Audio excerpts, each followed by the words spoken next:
تو حضرت ابراہیم نے اس وقت اس شیطان کو 7 کنکر مارے. یہ کہتے ہیں، کوئی پکی روایت نہیں. سوال یہ ہے کہ یہ ایک واقعہ ہو چکا تھا، اب شیطان کہاں بیٹھا ہے. اس وقت نمودار ہوا تھا اور اس نے وہ بتانا چاہا تھا اور حضرت ابراہیم نے اسے چیزیں مارے تھے، ٹھیک کیا، مگر اب وہاں شیطان کہاں بیٹھا. پھر ان پتھروں کو کنکریاں مارنے کا کیا حق ہے. یہ دونوں سوالوں کا ایک ساتھ جواب نہیں. جواب یہ ہے کہ یہ رمزی عمل ہے اور مقصود ہے اللہ کا ذکر برپا. اس کی نظیر ہم تصویر لے کر کے ہاتھ میں پڑھتے ہیں. کوئی کہے کہ اس کی کیا ضرورت ہے؟ میں پڑھتے ہو تو اللہ میاں کے یہاں گنا جا رہا ہے. اللہ میاں کے سب کچھ گنا جا رہا ہے، یہ تصویر کو تم کیا گن رہے ہو؟ اس کا جواب یہ ہے کہ ایک رمزی عمل ہے. مقصد اس کا اپنے آپ کو متوجہ رکھنا ہے تصویر کی طرف. اگر ہاتھ میں تصویر نہ ہو تو آدمی کا ذہن غافل ہو جاتا ہے تصویر سے، اور ہاتھ میں تصویر ہو تو بھولے گا بھی تو تھوڑی دیر کے بعد یاد آئے. بعض لوگ ایک اعتراض کرتے ہیں تصویر پڑھنے والوں کہ ہاتھ میں تصویر ہے، یہ گھماتے رہتے ہیں اور باتیں کرتے رہتے ہیں. پڑھتے تو کچھ ہے نہیں، گھما رہے ہیں اور باتیں کر رہے ہیں. یہ اعتراض غلط ہے. یہ تو گھما رہے ہیں، عادت پڑ گئی. یعنی دکھاوے کے لیے نہیں گھما رہے، عادت پڑ گئی. اب جب کوئی بات کرنے کا وقت آئے گا تو بہرحال بات کرے گا. جب بات کرے گا تو یہ جو گھما رہا ہے یہ تو عادت کے کافی گھما رہا ہے، لیکن جب بات سے فارغ ہوگا تو ذہن فوراً متوجہ ہوگا اور اچھی سے متوجہ. تو یہ تصویر مقصود نہیں ہے، تو تصویر کو یاد رکھنے کے لیے تصویر. اسی طریقے پر یہ دونوں عمل رمزی، یعنی وہ دو یادگاریں ہیں مگر مقصود رمی کا، مقصود سری کا اللہ کا ذکر برپا کرنا. کیونکہ اللہ کا ذکر برپا کرنے کی اور کوئی ظاہری رمز مقرر نہیں کریں گے تو اللہ کا ذکر برپا نہیں ہوگا. آپ یہ کہتے ہیں کہ مینا میں ہر آدمی روزانہ 21 مرتبہ اللہ اکبر کہتے ہیں. یہ 7 کیا 21، ہر کنکری کے ساتھ اللہ اکبر کہنا ہے. آپ مینا میں اعلان کر دیجیے کہ مینا میں ہر آدمی 24 گھنٹے میں 7 سے 21 مرتبہ اللہ اکبر کہتے ہیں، آگے بھی نہیں کرتے. اور جب یہ عمل مقرر کر دیا کہ ہر آدمی کو یہاں آنا ہے، کنکری مارنی ہے، کنکری کے ساتھ اللہ اکبر کہنا ہے، تو مینا میں کتنے حاجی 100% عمل کریں. کوئی ظاہری رمز مقرر کیے بغیر عمل متعین کیا جائے تو عام لوگ عمل نہیں کر سکتے. تو اسی طریقے پر یہ دو عمل صفا مروا کی سعی اور جمرات کی رمی، یہ اقامت ذکر اللہ کا ذکر برپا کرنے کے لیے ہیں اور یہ رمزی عمل ہے، وہاں کوئی شیطان نہیں بیٹھا. اور حضرت حاجرہ رضی اللہ تعالیٰ عنہ کا جو واقعہ تھا وہ پیارا بیت چکا. اب جو مقصد ہے رمی کا اور سعی کا وہ اقامت ذکر اللہ. یہاں تک تو حدیث میں نے سمجھا ہے، آگے نہیں سمجھا سکتا. آگے سمجھنے کے لیے آپ کو تجربہ کرنا پڑے گا. جب آپ حج میں جائیں، اللہ تعالیٰ ہم سب کو لے جائے، جب آپ حج میں جائیں تو ان دونوں موقعوں پر کھڑے رہیں کم سے کم 1 گھنٹہ. جہاں رمی ہو رہی وہاں کم سے کم 1 گھنٹہ، اگر آپ جائیں 2 3 4 گھنٹے کھڑے رہیں اور وہاں تینوں جمرات پر اللہ کے ذکر کا منظر دیکھیں. ایسے ہی جب صفا مروا کی سعی کرنے جائیں تو فارغ ہو کر ایک طرف بیٹھ جائیں، 2 3 گھنٹے بیٹھ کر صفا مروا میں جو سعی ہو رہی ہے اور سعی کرنے والے جو اللہ کا ذکر کر رہے ہیں وہ منظر دیکھیں. اس وقت آپ کو اس حدیث شریف کا صحیح مطلب سمجھ میں آئے گا، یہاں سے نہیں آتا. میں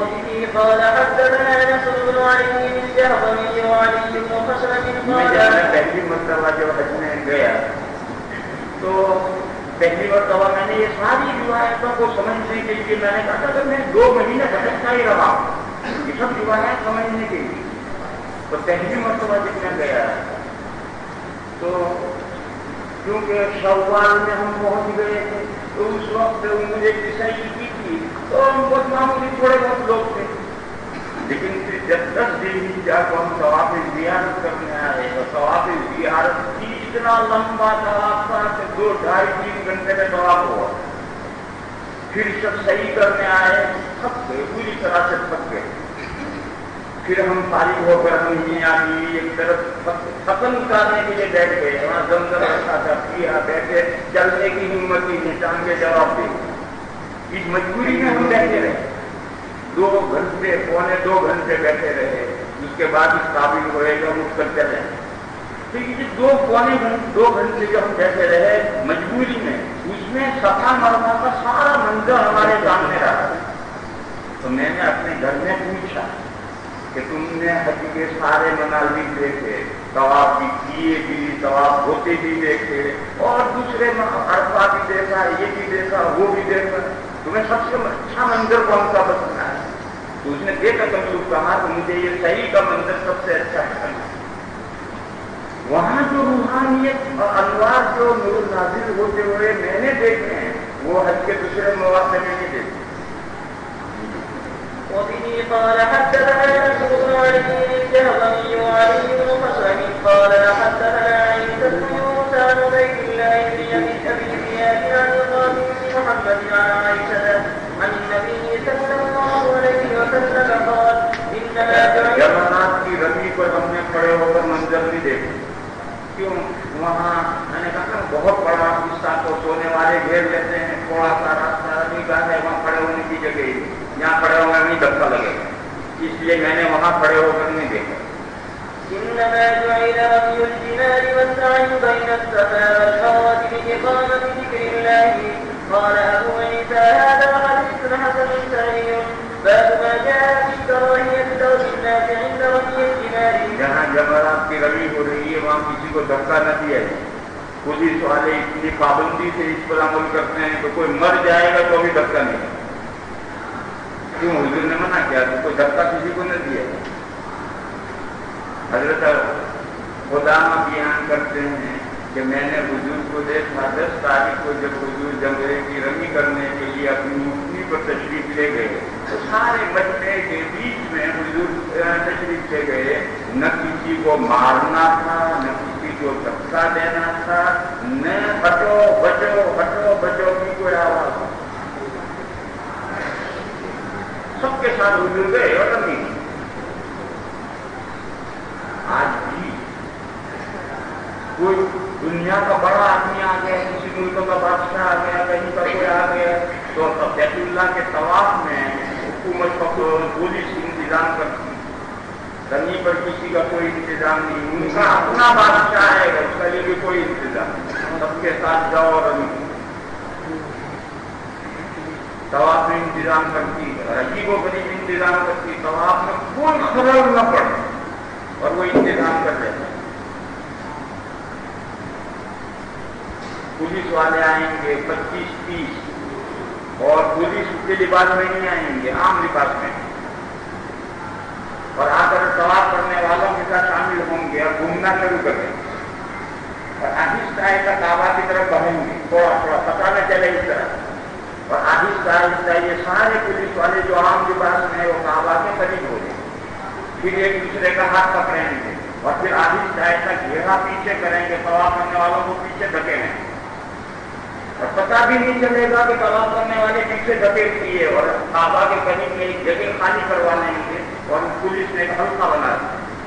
اب وہ جو کسی ملک کا بادشاہ یا وزیر اعظم آیا ہے وہ چند پولیس والوں کے بیچ میں آئے گا اور ان پولیس والوں کا بھی پولیس کا لباس نہیں ہوگا، عام لباس، اور وہ بھی آ کر کے طواف کرنے والوں کے ساتھ گھومنا شروع کریں گے اور گھومتے گھومتے آہستہ آہستہ اس کو اس طرح پولیس کے حلقے کے بیچ میں لے آئے اور پھر وہ اس بیچ سے طواف کریں گے اور طواف کر کے اسی طرح سے لے جائیں گے. طواف کرنے والوں کو احساس بھی نہیں ہوگا کہ کوئی بڑا آدمی آیا اور وہ طواف کر کے گئے.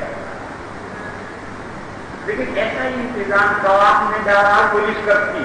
رمی جمار پر کوئی انتظام نہیں، کوئی آ جاؤ، ان کا اپنا ملک کا بادشاہ ہے، اس کو بھی سب کے ساتھ رمی کرنی ہے، اس کا کوئی انتظام نہیں. اس لیے عام طور پر جو یہ عمرہ ہوتے ہیں وہ رات میں، کیونکہ زوال سے لے کر مغرب تک صحیح سب پوری ہو جاتی ہے، مغرب پر کوئی ایک ساتھ رہ جاتا ہے، وہ رات میں آ کر بنی. وبه قال حدثنا أحمد بن منيع قال حدثنا مولانا بن معاوية عن أيمن بن نافع عن قتادة بن عبد الله قال رأيت النبي صلى الله عليه وسلم يرمي الثمار على ناقته ليس فرض ولا فرض ولا إليك وفي الباب إليك اسم فعل بچتو، اردو محاورے میں کہیں گے ہٹو بچو. وفي الباب عن عبد الله بن حنظلة قال أبو عيسى حديث قتادة بن عبد الله حديث حسن صحيح وإنما يورد هذا الحديث من هذا الوجه وهو حديث حسن وهو حديث غلط وهو حديث أيمن بن نافع. حسن صحيح بیچ میں غلط ہے، وہ آ گیا ہے. وهو حديث أيمن بن نافع هو ثقة عند أهل الحديث.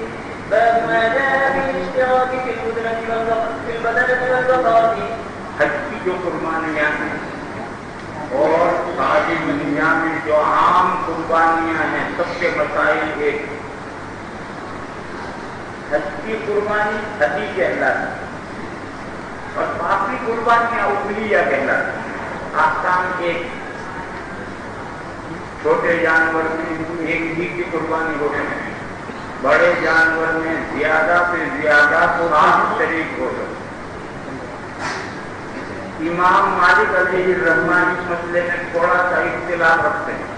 وہ یہ کہتے ہیں کہ اگر بڑے جانور کا مالک ایک آدمی اور وہ قربانی کرے اپنی اور اپنی فیملی کی، بیوی بچے، تو اگر اس کے فیملی میں 7 سے زیادہ بھی ہوں گے تو قربانی ہو جائے. یہ 2 شرطوں کے ساتھ. ایک تو جانور کا مالک ایک آدمی، پھر وہ قربانی کرے اپنی فیملی کے ممبران تو 7 سے زیادہ بھی اس میں شریک ہو سکتے ہیں. اس کے فیملی کے جتنے ممبر ہیں سارے اس بڑے جانور سے ان کی قربانی ہو جائے. یہ امام مالک علیہ السلام کا تھوڑا سا اختلاف. حضرت اسحاق بن راہوی رحمۃ اللہ علیہ فرماتے ہیں کہ اونٹ میں 10 آدمی شریک ہو سکتے ہیں. باقی تمام فقہا یہ کہتے ہیں نہیں، چاہے قربانی حج کی ہو چاہے عام قربانی ہو، چھوٹے میں 1 آدمی اور بڑے میں 7 آدمی زیادہ سے زیادہ شریک ہو سکتے، اس سے زیادہ نہیں. اس بات میں 2 روایتیں. پہلی روایت 2 ٹوک واضح مفسر ہے. جب حضور حدیبیہ میں تشریف لے گئے تھے اور عمرہ توڑنا پڑا، تو عمرہ توڑنے کے لیے قربانی کرنی، وہاں راوی بیان کرتا ہے کہ گائے میں 7 آدمی شریک ہوئے تھے. بھینس وہاں نہیں ہوتی، عرب میں بھینس نہیں ہوتی، گائیں ہی ہوتی. اور گائے کی کہیں اتفاقاً کوئی نظر پڑے، لیکن گائے بہرحال ہوتی، بھینس تو ہوتی ہی نہیں. تو وہاں گائے میں 7 آدمی شریک ہوئے تھے اور بدرنا میں 7 آدمی شریک ہوئے. بدرنا کے معنی ہیں بڑے جانور، لیکن بدرنا کا اگر بقرہ کے ساتھ مقابلہ آ جائے تو پھر بدرنا کے معنی اونٹ میں 7 آدمی اور گائے میں 7 آدمی شریک ہوئے. یہ جو احرام توڑنے کا، عمرے کا احرام توڑنے کی جو قربانیاں کی گئی یہی بتائی جا سکتے گی، اور جمہور کے نزدیک مستدل یہی روایت. وبه قال حدثنا مسيلم قال حدثنا مالك بن انس عن ابي الزبير عن جابر رضي الله تعالى عنه قال نحرنا مع رسول الله صلى الله عليه وسلم عن الحديبية البقرة عن 7 والبدنة عن 7. وفي الباب عن ابن عمر وابي هريرة وعائشة وابن عباس قال ابو عيسى حديث جابر حديث حسن صحيح والعمل على هذا عند اهل العلم من اصحاب النبي صلى الله عليه وسلم وغيرهم يرون الجزور عن 7 والبقرة عن 7. جزور کو سمجھو، عرب میں اونٹوں کی ایک نسل ہے جو کاٹنے ہی کے لیے، سواری اور بار برداری کے لیے بھی، اور ان کا قد جو بڑا قد بھی نہیں ہوتا. ہمارے ہندوستان میں اونٹ ہوتا ہے، اس کا بچہ پیدا ہونے کے بعد جتنا بڑا ہوتا ہے اتنا ہی یہ بڑھتے ہیں، اس سے زیادہ نہیں بڑھتے. جزار فسائی کو کہتے ہیں. تو یہ جزور ہے کسائی کے اونٹ، یعنی اللہ نے ان کو پیدا ہی کیا ہے اس مقصد کے لیے، یہ سواری اور بات بنانے کے کام نہیں، تو یہ جزور ہے۔ اور یہ جو دوسرے اونٹ ہمارے ہندوستان میں پائے جاتے ہیں، ایسے بھی وہاں پائے جاتے تھے جو سواری اور بات بڑھانے کے کام آتے تھے، یہ ذبح کریں گے کہ ایک ہی ساتھ، مگر یہ تو بہت مہنگا ہے، 20,000 روپے کا ایک اونٹ، اتنی مہنگی قربانی کون کرے؟ اور یہ جزور 2,000 کا جزور ہوتا ہے، تو قربانی اسی جزور کی جاتی ہے، وہ 2,000 کا ہوتا ہے، یہ اونٹ تو 20,000 کا ہوتا ہے، اس کی کوئی قربانی نہیں کرے۔ اس کی نظیر ہمارے یہاں جو دودھ کی بھینس ہے اس کی کوئی قربانی کرے؟ کوئی نہیں کرتا، وہ تو 15-20,000 کی ہوتی ہے۔ قربانی کیسے کرتے ہیں؟ بڈھی جس کا برقع بھی اتر گیا، اب برقعے کی اسے ضرورت نہیں رہی، ایسی بڈھی کی قربانی کریں گے، یا جھوٹی جو بانج ہے اس کی قربانی کیوں؟ یہ بڈھی کی بیکار ہے، سستی ہے، یہ جھوٹی ہے مگر بانج ہے، یہ بھی سستی ملتی ہے، اسی کی قربانی لوگ کرتے ہیں۔ جو دودھ والی بھینس ہوتی ہے اسے کوئی نہیں کرتا، وہ تو ہزاروں روپے کی ہوتی ہے۔ اسی طرح سے یہ اونٹ جو بال بچاتی اور سواری ہے ان کی قربانی نہیں کرتے لوگ، عام کرتے تو ہزاروں روپے کے ہوتے ہیں۔ یہ جزور کی قربانی کی جاتی ہے جو اسی مقصد کے لیے۔ میں نے ایک مرتبہ قربان گاہ میں گیا تو وہاں سب جانور بکتے، تو میں جانور جہاں بک رہے تھے ان جانوروں کو دیکھنے گئے،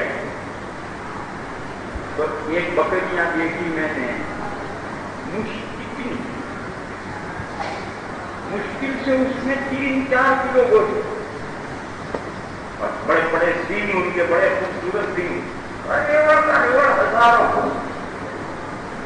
معلوم ہوا کہ کوئی یہ سال 1.25 کے ہیں، یہ اتنے ہی قد ہوتا ہے، چاہے نہیں بڑھتے ایسے یہ وہاں، اور اونٹ لے کے ذرا کے بچے، تو مجھے پہلے جزور کے معنی نہیں معلوم، تو میں وہاں دیکھ کر حیرت میں رہ گیا، ایک اونٹ کی قربانی کے لیے 5 سال عمر ہونی چاہیے، اس لیے 2 مہینے کی بھی عمر نہیں معلوم، یہ بکنے کے لیے یہاں آئے۔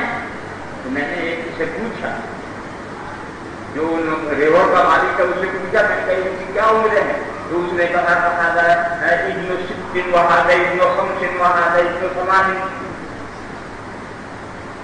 کتنی عمر میں ہیں؟ 6 سال کے، 7 سال کے، 8 سال کے، 5 سال کے، پر ہیں ذرا۔ تب مجھے معلوم ہوا کہ یہ قوم کی ایک نسل ہے جزور جو اتنی بڑھتی ہے، آگے نہیں بڑھتی۔ وهو قول سفيان الثوري والشافعي وأحمد، وروي عن ابن عباس عن النبي صلى الله عليه وسلم أن البقرة عن 7 واليسور على 10۔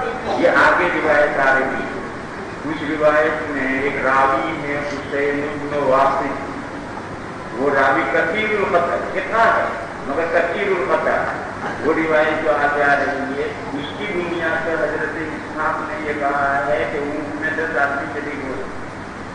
وهو قول إسحاق واحتج بهذا الحديث وحديث ابن عباس إنما نعرفه من وجه واحد، وفيه قال حدثنا حسين بن حذيف وغير واحد قال وحدثنا الفضل بن موسى عن حسين بن باطل عن عباد بن أحمد عن عكرمة عن ابن عباس رضي الله عنه۔ ابن عباس فرماتے ہیں کہ ہم حضور کے ساتھ ایک سفر میں سے عید آ گئی تو ہم بقرہ میں 7 آدمی شریک ہوئے اور جزور میں 10 آدمی شریک ہوئے۔ حدیث پوری ہوئی۔ اول تو یہ حدیث حسین بن واقف کی ہے جو کثیر الخطا، ثانیاً یہ روایت قربانی میں صحیح نہیں،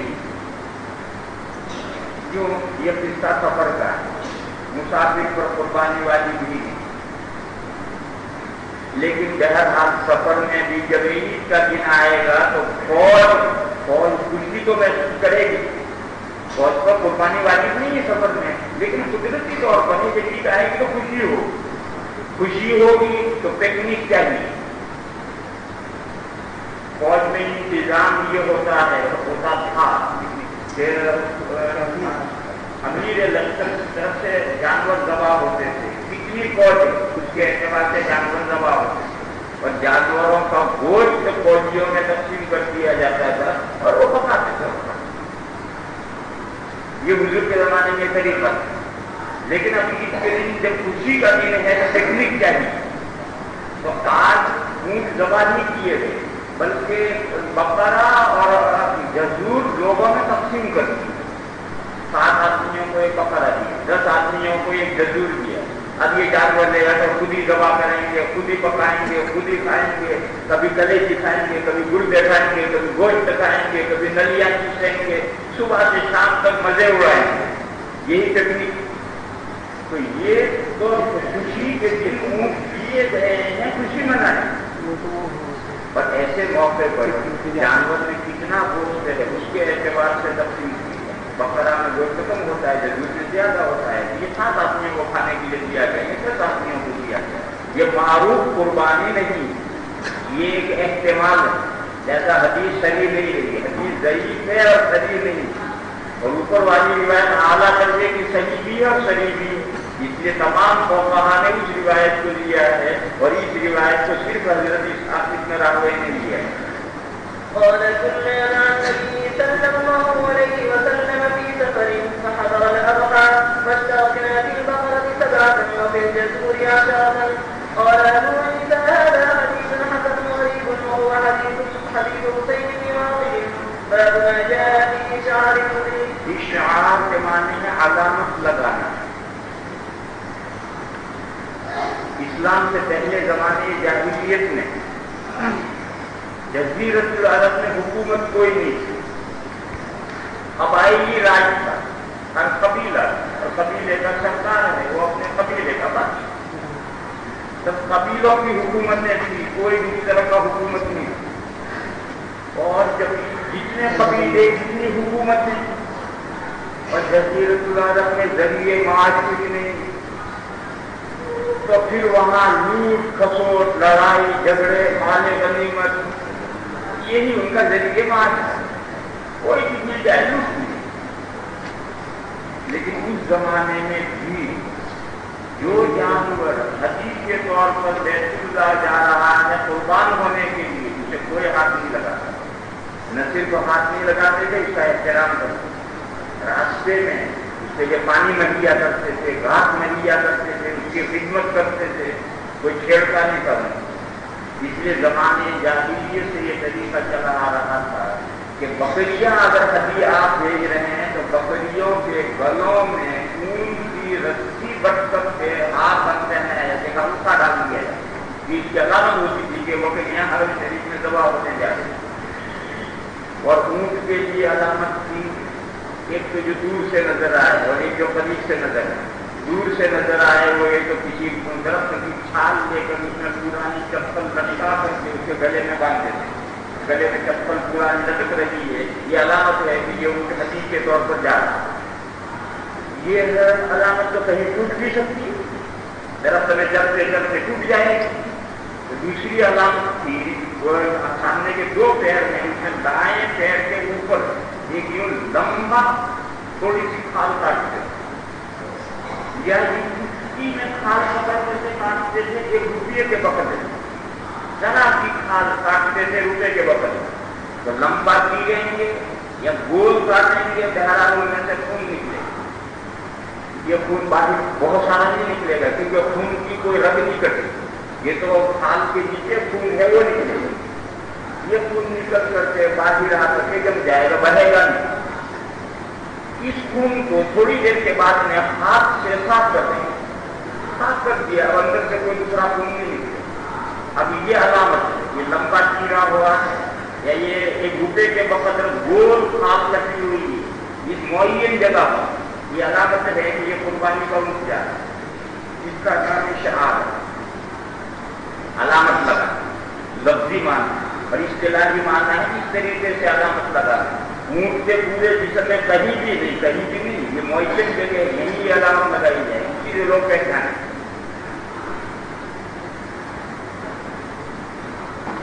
حدیبیہ کے ساتھ جب حضور چلے ہیں تو قربانی کے جانور ساتھ لے گئے ہیں,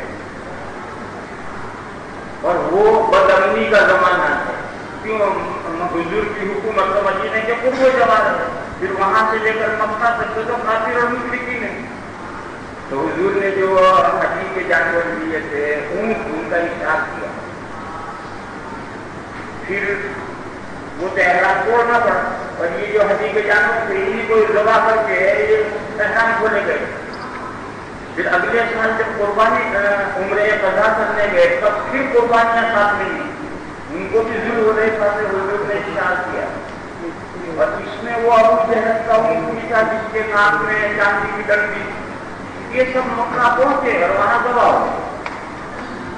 پھر جب سن 9 ہجری میں حضرت ابو بکر صدیق تشریف لے گئے تو حضور نے مدینہ سے 100 بکریاں بھیجی تھی قربانی، حضور تشریف نہیں لے گئے، 100 بکریاں بھیجی۔ حضرت عائشہ صدیقہ فرماتی ہیں کہ اون کی رسیاں میں نے خود بٹی ہیں اپنے ہاتھ سے، اور وہ رسیاں ان بکریوں کے گلوں میں باندھی گئی ہے نشانی کے طور پر۔ یہ بکریاں ساری گئی وہاں، اور حضرت ابو بکر کی نگرانی میں یہ بکریاں ساری ذبح ہوئی اور حاجیوں میں ان کا گوشت تقسیم ہوا۔ پھر جب سن 10 ہجری میں حضور نے حج کیا تو 63 اونٹ حضور مدینہ سے لے گئے، اور ان کو بھی ذل حلیفہ سے اشار کیا، اور اشار کر کے ان کو الگ روانہ کیا اپنے ساتھ میں۔ ان کے نگران تھے ناجیہ خزاعی، یہ ایک صحابی ہے جو ان کے سردار تھے، ان کے ماتحت میں چند آدمی اور ہوں گے جو یہ 63 اونٹ لے کر آہستہ چلیں گے، راستے میں پتے آئیں گے چلائیں گے اور آرام بھی کریں گے، آہستہ چلتے رہیں گے۔ اور بقیہ اونٹ یمن سے حضرت علی خرید کر کے لائے، تو یہ جو 63 اونٹ مدینہ کے جگہ تھے ان کو بھی حضور نے ذل حلیفہ میں اشارہ کیا، طرح علیہ کہ اب مدینہ سے مکہ تک راستے میں کوئی بدلنی نہیں، مدینہ سے مکہ تک سارا اسلامی حکومت ہو گئی، کوئی بدلنی نہیں، مگر پھر بھی حضور نے اشارہ کیا۔ اس لیے تمام فقہا متفق ہیں کہ اشارات سنت۔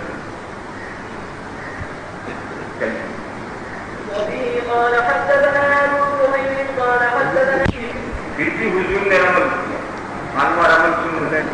ایسے جب حجۃ الوداع میں حضور گئے تب بھی اشارہ کیا تھا، جیسے کوئی بدلنی راستے میں نہیں تھی، پھر بھی اشارہ کیا تھا، معلوم اشارہ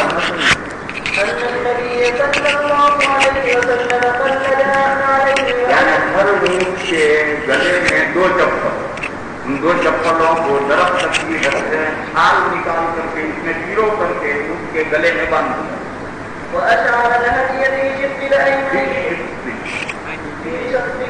اسلام ہے اس پر وأشعر الهدي في الشق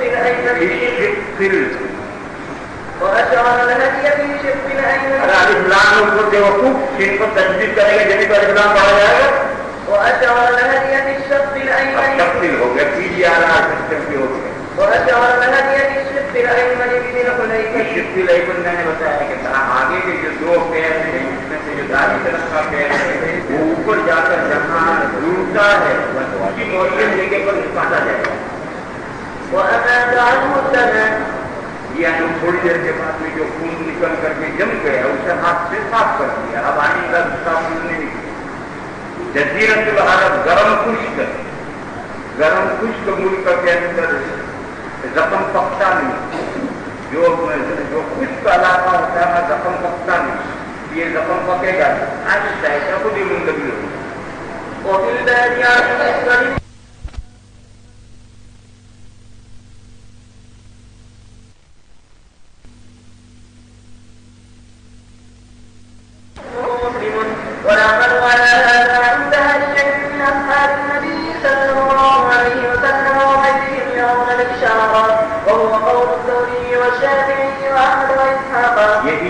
مسئلہ ہے، اس میں کوئی اختلاف نہیں۔